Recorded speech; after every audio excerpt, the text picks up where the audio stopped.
ఇది మా అమ్మమ్మ వంటకానికి రెప్లికా అనమాట. పకోడీలతో పులుసు.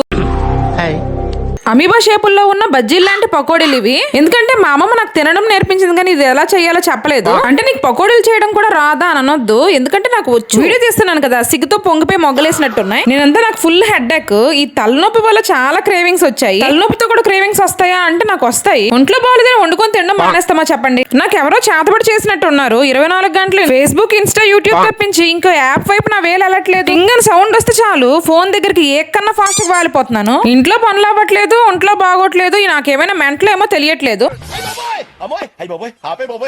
2 నిమిషాలను ఫోన్ పట్టుకొని 2 గంటలైనా లేవట్లేదు. అయితే ఫోన్ లో అయినా ఏదైనా ఉండొచ్చు, లేదా నా మైండ్ అయినా పోయి ఉండొచ్చు. ఎవరైనా ఫోన్ చేశారనుకోండి, వాళ్ళతో మాట్లాడిన వెంటనే చెయ్యలిపోతుంది యాప్ల్లోకి. కొన్నిసార్లు మాట్లాడుతూ కూడా నొక్కేస్తుంటాను. దీనికి ఏదైనా విరుగుడు మందు ఉంటే చెప్పండి. నా మైండ్ నా కంట్రోల్లో లేదు, ఇప్పుడు ఫోన్ కంట్రోల్లోకి వెళ్ళిపోయింది. మారిపోదామన్నా మారలేకపోతున్నాను. పోనీ వీడియోలతో ఏదైనా పొడిసేస్తున్నానా అంటే అది లేదు. ఎగిరెగిరి దంచినా అదే పిండి, ఎగరకుండా దంచినా అదే పిండి. ఈ మధ్యన సోషల్ మీడియాలో ఫేమస్ అవ్వాలంటే పిచ్చేసాలు వేయాలి, లేదంటే పిచ్చిగా ప్రవర్తించాలి. ఒకవేళ అలా చేస్తే పిచ్చోలు అనుకుంటారేమో అని అదొక భయం. వీడియోలు చూసింది ఎక్కువ, చేసింది తక్కువ. అందులో మిలియన్స్ లో వ్యూస్ వస్తే 3 కామెంట్ ఎట్టి 2 లైక్ చేసి ఒక్కలే ఫాలో అవుతున్నారు.